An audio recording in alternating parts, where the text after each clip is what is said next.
That's the flower bit. More flowers have appeared. I thought it was just going to be marigolds, but it isn't.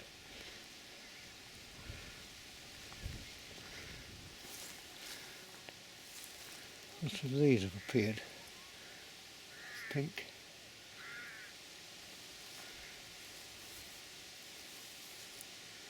And there's white.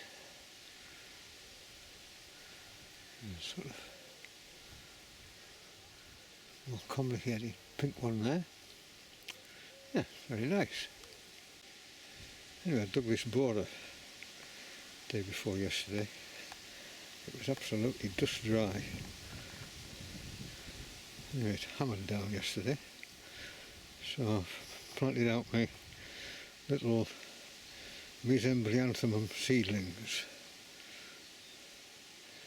See what they come to. I've got to keep the blooming slugs off them, that's a snag. I've also planted out these. I can't remember what they were called, I threw the packet away. Anyway, there they are. They grow quite tall, although they're in the shade of the asparagus, which you can see here. They should be alright, but again, it's keeping the slugs away.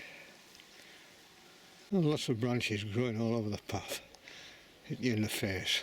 So yesterday I decided I would have a major cut back, so the bonfire gets ever bigger.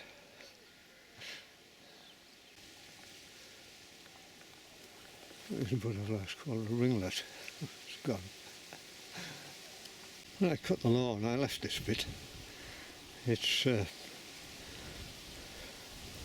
produces a bird's foot trefoil flower, which the bees love, and it's just coming through now, and I don't want to chop it off. There's a little bit of white clover in there as well, which the bees like.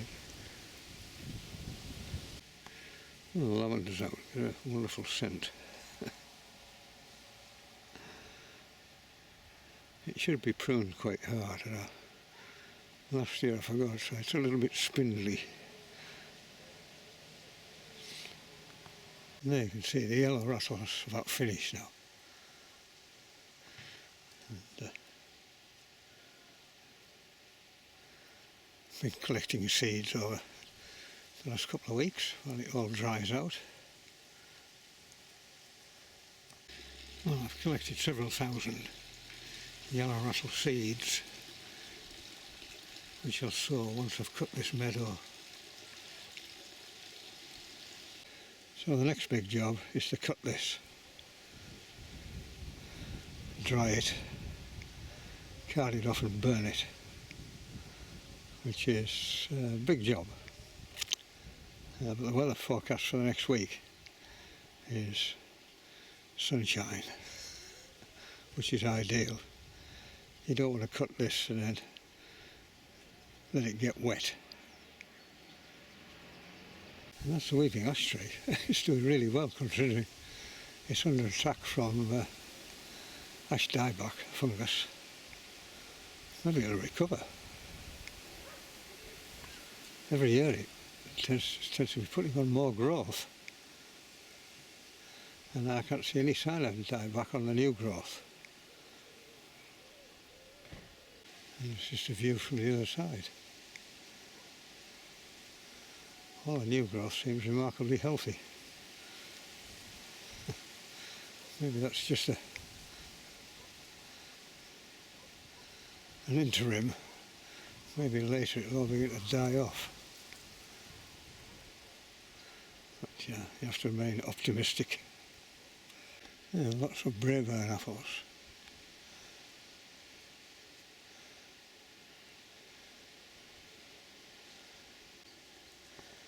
The cockfish pippin tends to suffer from this cracking of the skin.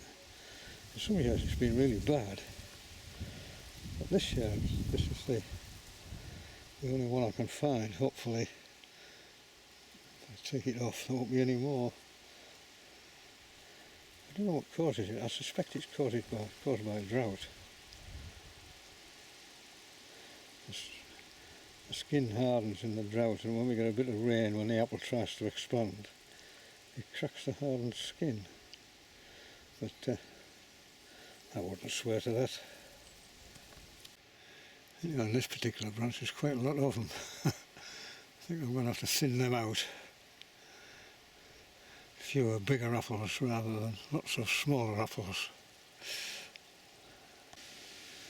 This plant, whose name I continually forget, just appeared in the hedge, put on a lovely display.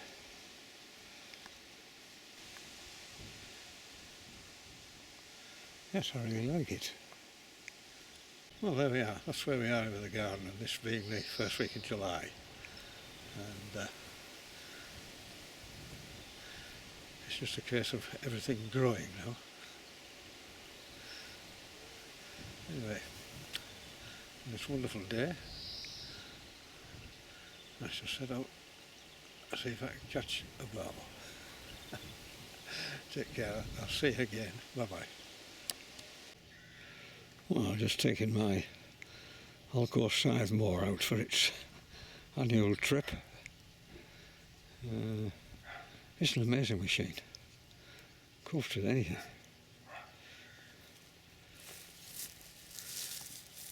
And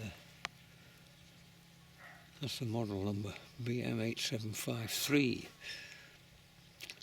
I mean, even though it had been in the garage for a year, brought it out, pressed the teat 3 times, one pull and it was off. Amazing.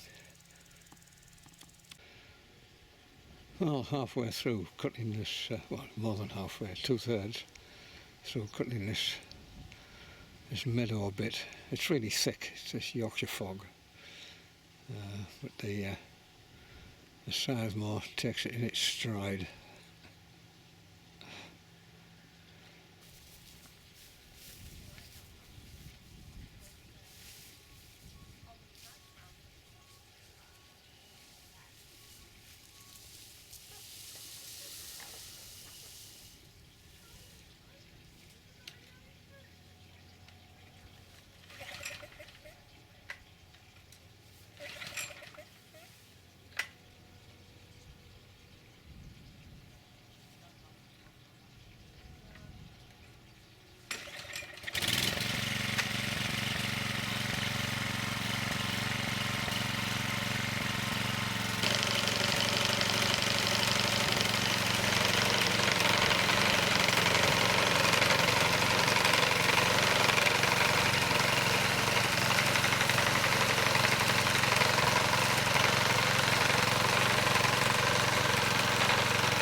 You see there what a nice tidy job it makes of it.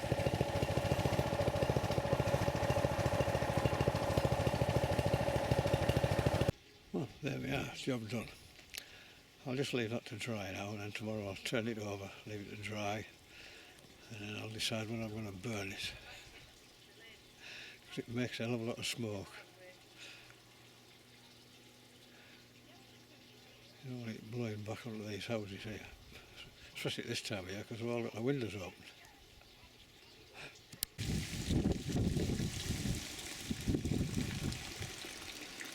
And it's windy, so the rate of evaporation will be very, very high.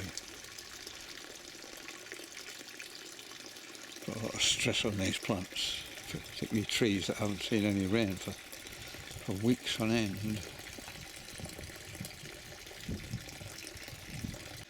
So in the garden, the marigolds are all beginning to die off. If you don't water them in a drought, this is what happens. Beans are doing alright because I water them. Not very much, but just enough to keep them going. They're reaching the top of the poles now. Even the weeds are all beginning to die off. But the asparagus is doing well. But then again, it is a Mediterranean plant. When you go down to the Mediterranean, you see acres and acres of this stuff in the summertime. The buddleia is finally in flower. But no butterflies yet.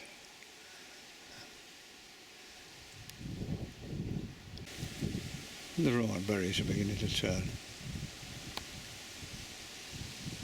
It's all happening very quickly. So they'll all end up bright red. Yeah, I've still got to pick up all this grass. The wind hasn't been in the right direction to burn it yet. It's almost bleached. Great patch of hardheads, I think they're called. A little bit of bees, honeybees on here. Just something which appeared and I've just left it.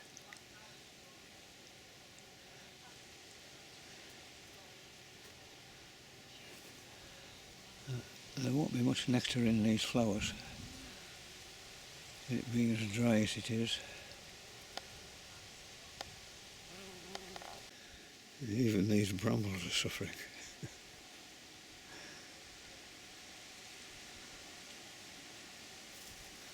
We're beginning to droop at the ends, but they'll recover overnight. You see it there. Lots of feathers here. A small bird. It's obviously been plucked by a sparrowhawk. He's put together a little selection of feathers there. It looks like it's a goldfinch.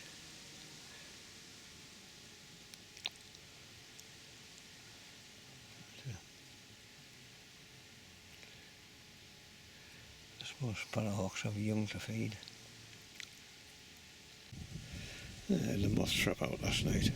I'll put it out again tonight. I'll just leave it there for the time being. And this is one of the little patches I left on the lawn. Produces this bird's foot trefoil. It's much favoured by the red bumblebees, but not many out today. The only thing that's missing is the constant grating sound of cicadas. I wonder how long it will be before they start making an appearance. But sitting in the shade is lovely.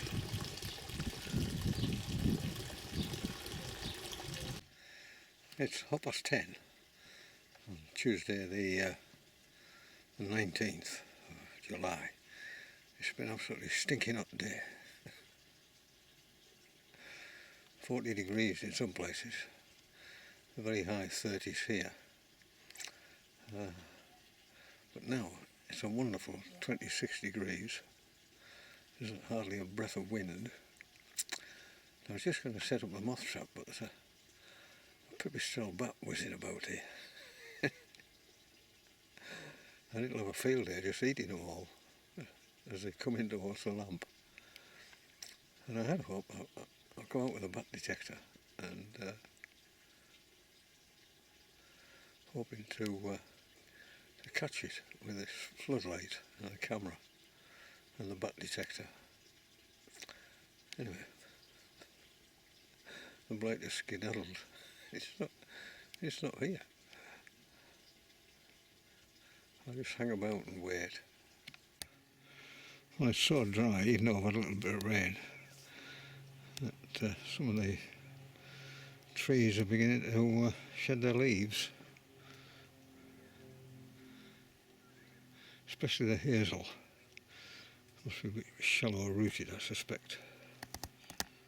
Well, I've had quite a lot of rain, but I came out to see if I could dig up some worms, and you can see just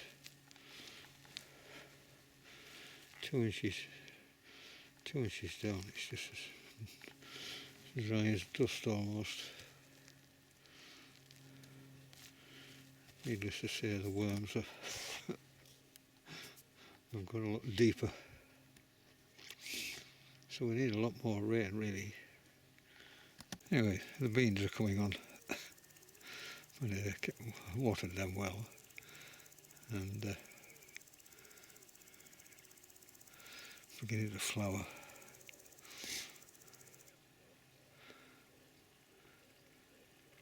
And when they get to the top of this little trellis here, I just pinch the top out, and they tend to branch out sideways, so you get more beans then. A lovely red admiral on the nettles. They lay their eggs on nettles. Thing. Stripy antennae it's got.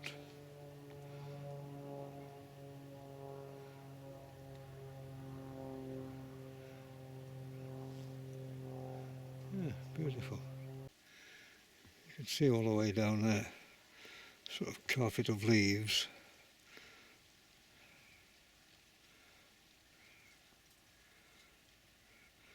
And it's only the last week in July. You can see the leaves beginning to shrivel and fall from this hazel. Some are worse than others. But if you get some rain, they'll soon recover. Here's that little patch of teasel. Keep it under control, otherwise it takes over the place. Seeds everywhere. And it's very hard to get rid of. The spiky teasel flower heads. Just lots of seeds which goldfinches like in the winter time.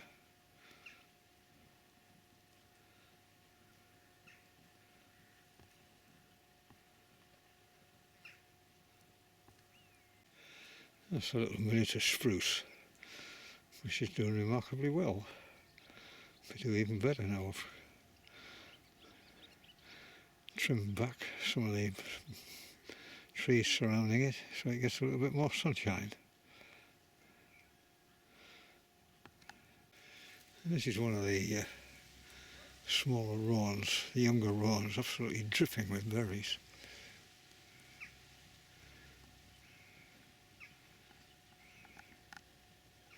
The birds will soon strip them off.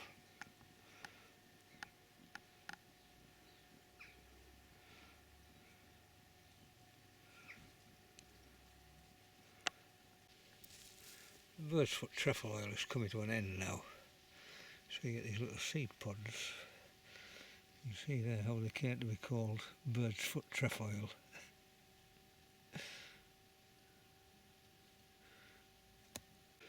And the buddleia is in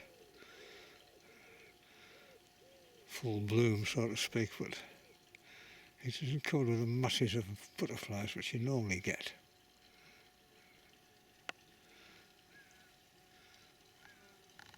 Some of them are small tortoiseshell, small tortoiseshell butterflies. In that one now, this lovely blue dotted fringe. See its wings at the bottom, the hind wings. So you can see there, because it's so dry, the flowers are lasting no time at all.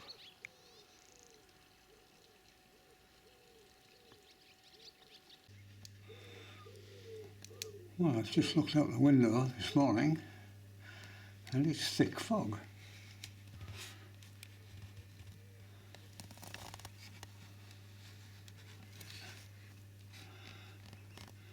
It's like autumn. And it's only the 23rd of July.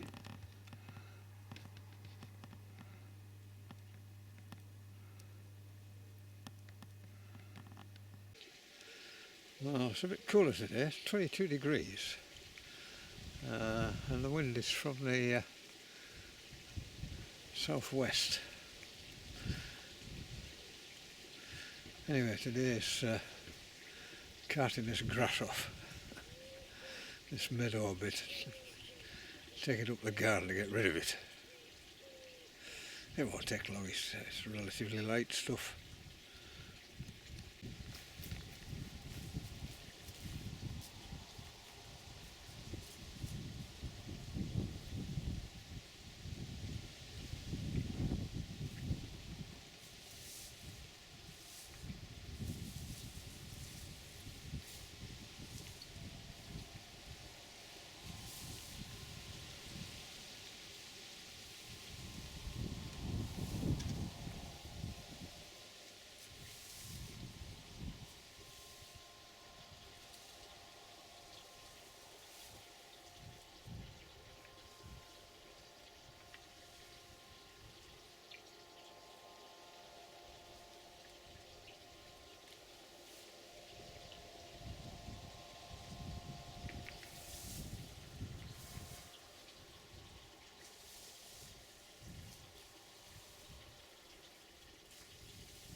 Well, there we are, that's it done.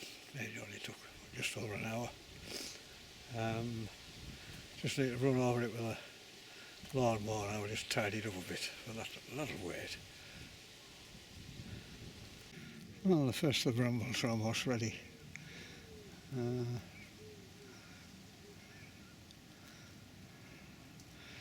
So I'll just prick a few with a little double cream. Well, that'll do nicely. And there are still lots more to come, some still in flower even.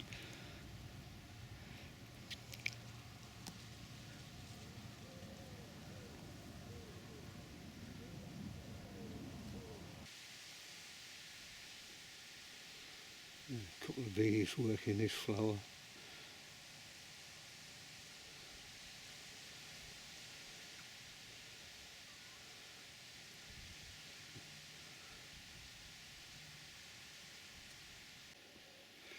Well, everything's just coming along nicely. But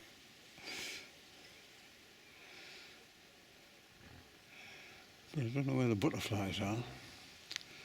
Normally that buddleia bush there is heaving with them. There's just one or two.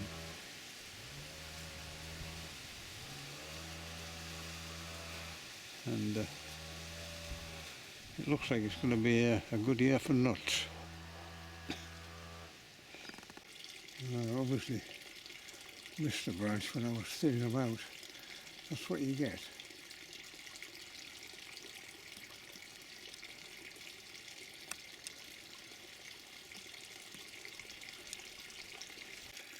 And you can see there how the bay tree has suffered in a drought.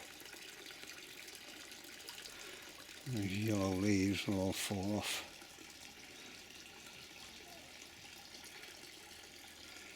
It will soon recover after all this rain we've had.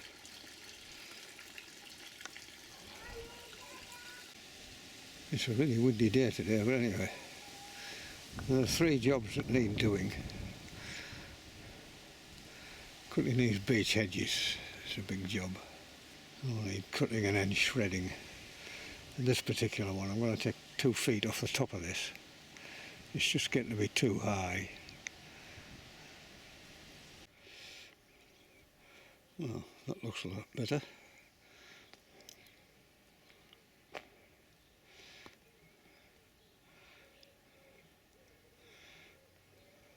The second job that needs doing is tidying up this lot, taking out all these dead flowers, and weeds, and eventually rotivating it. Ditto that bit there. And the third thing is to rejuvenate my strawberry bed. It's about 4 or 5 years since I did it. I waited far too long. So all these need digging up and replacing. And here are the first of the beans. Appeared out of nowhere. Some yellow ones and green ones. Well, that's all the big stuff off. There'll be a lot of seeds beginning to germinate in there, but just sort of deal with them with a little weed killer. Anyway, I think that one has to trip down to the river. There's the first of the beans. Wonderful. There's something about them straight off the plant. The purple ones normally come a little bit later. They're very small at the moment. But, the Bromley apple's going ballistic. It's not really big because we haven't had much rain. But if we do get some rain, I suspect they will swell up enormously. There's a number of Cookry's pippins. I should have thinned them out, I think.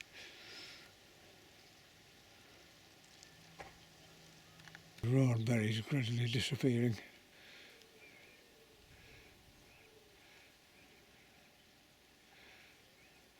Or probably quickly disappearing. And 4 blackbirds on here at the moment.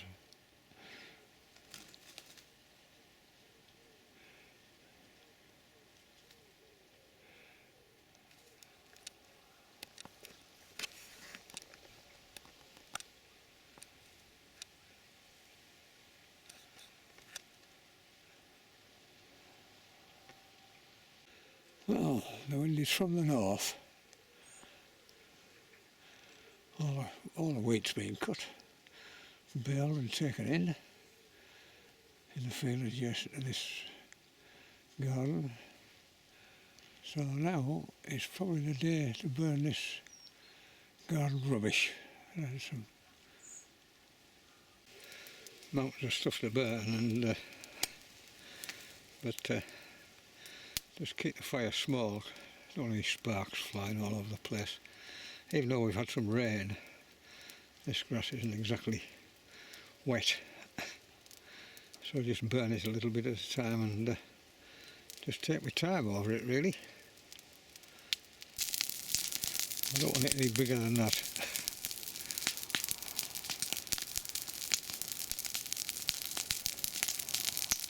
Unfortunately the wind is not it's too great.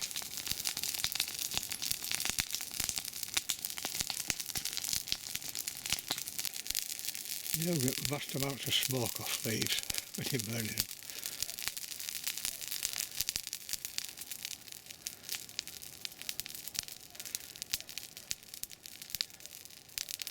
Once they ignite, you get a lot less. The old lap fence, it burns well. I can stand miles away from it, it's red hot. Well, that's it done. It's taken 4 hours. All I've got to do now is just rake up the bits, burn them, and then douse this lot in water.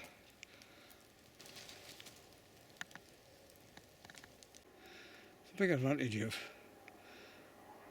not setting fire to a pile of rubbish, but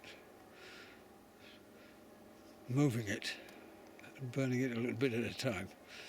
You're not incinerating any small creatures. There's no hedgehogs or little balls tunnelled under your pile.